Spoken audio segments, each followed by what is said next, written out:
Hello everyone. Today's video is about phrasal verbs. आज की इस वीडियो में आप जानेंगे पहला phrasal verbs क्या होते हैं, दूसरा 10 ऐसे phrasal verbs जो off word से बनते हैं, तीसरा उनके मीनिंग्स और चौथा उनकी यूजेस। तो इस वीडियो में एंड तक बने रहिए। अगर आप इस चैनल पर नए आए हैं तो सब्सक्राइब किए बिना मत जाइएगा। So let's move on to the topic. Phrasal verbs. Phrasal verbs क्या हैं? Phrasal verbs है verb के साथ एक adverb या preposition का composition. दोनों का combination with a verb is called a phrasal verb. पहले phrasal verbs को समझने के लिए आइए समझते हैं phrases क्या होते हैं। Phrases is a group of words. Group of words, एक ऐसा ग्रुप ऑफ वर्ड्स जिसमें दो या तीन वर्ड्स होते हैं। उन वर्ड्स का एक मीनिंग होता है, उनका मीनिंग समझ में आता है, लेकिन वो मीनिंग कंप्लीट तब होता है जब हम उसे एक प्रॉपर सेंटेंस में यूज करते हैं। तो ऐसे ग्रुप ऑफ वर्ड्स को हम फ्रेजेस कहते हैं। फ्रेजेस में दो या दो से ज्यादा वर्ड्स हो सकते हैं। सो ये है हमारा फ्रेजेस।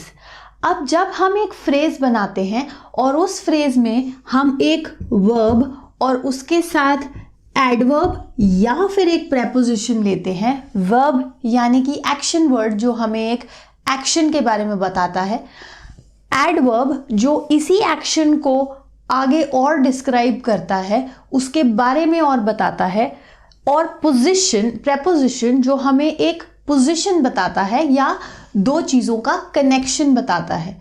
जब इन चीजों को कंबाइन करते हैं तो हम आते हैं फ्रेजल वर्ब्स पे। तो आइए देखते हैं फ्रेजल वर्ब्स के कुछ examples. Call out. Call is a verb and out is a preposition. तो वर्ब और प्रेपोजिशन के कॉम्बिनेशन से बना call out, this is a phrasal verb, जिसका मतलब होता है बुलाना। कॉल आउट टू समवन, किसी को बुलाना। दूसरा एग्जाम्पल है डीपली रिग्रेट। डीपली रिग्रेट, जिसमें कि डीपली एक एडवर्ब है और रिग्रेट एक वर्ब है। रिग्रेट यानी किसी चीज का अफसोस होना, और डीपली मतलब बहुत ज्यादा अफसोस होना। So we are giving more information about the verb regret. सो ये हो गया हमारा एडवर्ब और वर्ब की कॉम्बिनेशन से बना हुआ फ्रेजल वर्ब। एक और एग्जाम्पल है स्टैंड फॉर। स्टैंड खड़े होना and for is a preposition, किसी चीज के लिए खड़े होना या स्टैंड लेना। That is the meaning of this particular phrasal verb. So let's move on to our phrasal verbs. The 10 phrasal verbs with the word of. The word of, it can be used as an adverb or a preposition. Adverb या preposition की तरह हम इसे use कर सकते हैं। दोनों ही cases में of का मीनिंग होता है दूर करना, यानी away. If you take one word, it is away. तो दूर करना off का मीनिंग है। She was put off from this topic. तो उसका मन हट गया उस टॉपिक से, वो दूर हो गई उस टॉपिक से।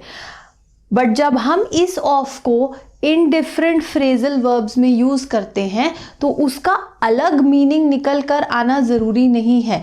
उसका मीनिंग जो भी वर्ब उसके साथ यूज हुआ है उस वर्ब से कनेक्ट होकर आता है। कहीं ना कहीं वो मीनिंग उसमें रहता है, अवे का मीनिंग उसमें रहेगा, लेकिन फिर भी हर एक वर्ब के साथ उसका मीनिंग जुड़ जाता है। सो आइए इनको और अच्छे से समझते हैं। The first phrasal verb is call off. Call off means cancel, यानी रद्द करना। The manager called off the meeting due to an emergency. यहाँ हम नोट कर सकते हैं कि हम cancel वर्ड बोलने की जगह कॉल ऑफ बोलकर अपनी इंग्लिश को थोड़ा सा एक्स्ट्रा इंप्रेसिव बना सकते हैं. The second phrasal verb. The second phrasal verb is break off, which means to put an end, खत्म करना. The girl broke off the conversation in the middle. यानी हम अगर किसी चीज के एंड की बात करते हैं तो हम एंड वर्ड ना यूज करके उसकी जगह ब्रेक ऑफ वर्ड यूज कर सकते हैं. The third phrasal verb is cut off. Cut off का मीनिंग है disconnect. The light was cut off for about an hour. So हमने यहां पर एक एग्जाम्पल देखा डिस्कनेक्ट का, जिसमें हमने डिस्कनेक्ट की जगह कट ऑफ का यूज किया.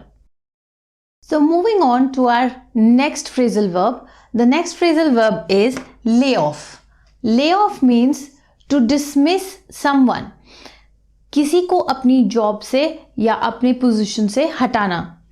आइए एक एग्जाम्पल देखते हैं. The manager lay off many workers during the lockdown.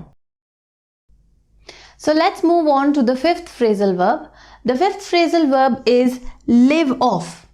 Live off means to depend on something for your living. यानी किसी चीज पर निर्भर होना अपनी जिंदगी को जीने के लिए. In terms of money. जिंदगी जीने के लिए हम सबको पैसे की ज़रूरत होती है. हम उसे कहाँ से लेकर आ रहे हैं, किस चीज़ पर डिपेंडेंट है, उसके लिए हम कहते हैं लिव ऑफ. इसे एक एग्जाम्पल में डालकर देखते हैं.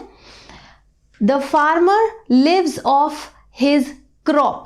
यानी जो फार्मर है वो अपने क्रॉप्स पे लिव ऑफ करता है, डिपेंडेंट होता है अपनी फसल पर कि उसकी लिविंग कैसी होगी, उसकी ज़िंदगी कैसी जाएगी.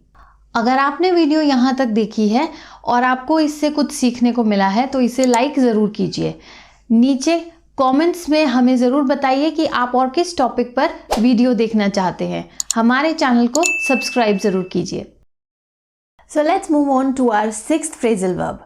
The sixth phrasal verb is pay off. Pay off means to clear your डेप्ट. यानी अपने ऊपर जो कर्ज चढ़ा है उसे खत्म करना या क्लियर करना. The farmer paid off his डेप्ट बाय सेलिंग हिज फार्म. तो ये एक एग्जाम्पल था जिसमें पे ऑफ को हमने बहुत ही क्लियर तरीके से कहा. नेक्स्ट हमारा है सेवेंथ फ्रेजल वर्ब जो कि है put off. Put off is another word और another substitute for the word postpone. यानी किसी चीज को टालना, आगे करना. The meeting was put off for tomorrow. यानी कि जो मीटिंग को हम आज करने वाले थे उसे अब हम कल करेंगे. सो जब हम कभी पोस्टपोन वर्ड यूज नहीं करना चाहते हैं उसकी जगह हम थोड़ा और फॉर्मल वे में हम कह सकते हैं put off. The meeting was put off for tomorrow. Let's move on to the next phrasal verb. The next phrasal verb is take off. Take off का मीनिंग होता है to do well. जब हम किसी चीज़ में बहुत अच्छा करना शुरू करते हैं या एक्सेल करना शुरू करते हैं, हमारा करियर हमेशा एक पैटर्न में चलता है, एक normal pattern, and then suddenly we take off. यानी कि हम उसमें अच्छा करना शुरू करते हैं. So doing well in something that is take off. इसको एक एग्जाम्पल में अगर हम देखें, करियर से रिलेटेड एग्जाम्पल देखें. Her career took off suddenly after she finished her course. यानी उसने जब एक एक्स्ट्रा कोर्स कर लिया तो उसके बाद उसके करियर ने एक सडन टेक ऑफ लिया. यानी उसने सडनली बहुत अच्छा करना शुरू किया. So moving on to our next phrasal verb. The next phrasal verb is write of.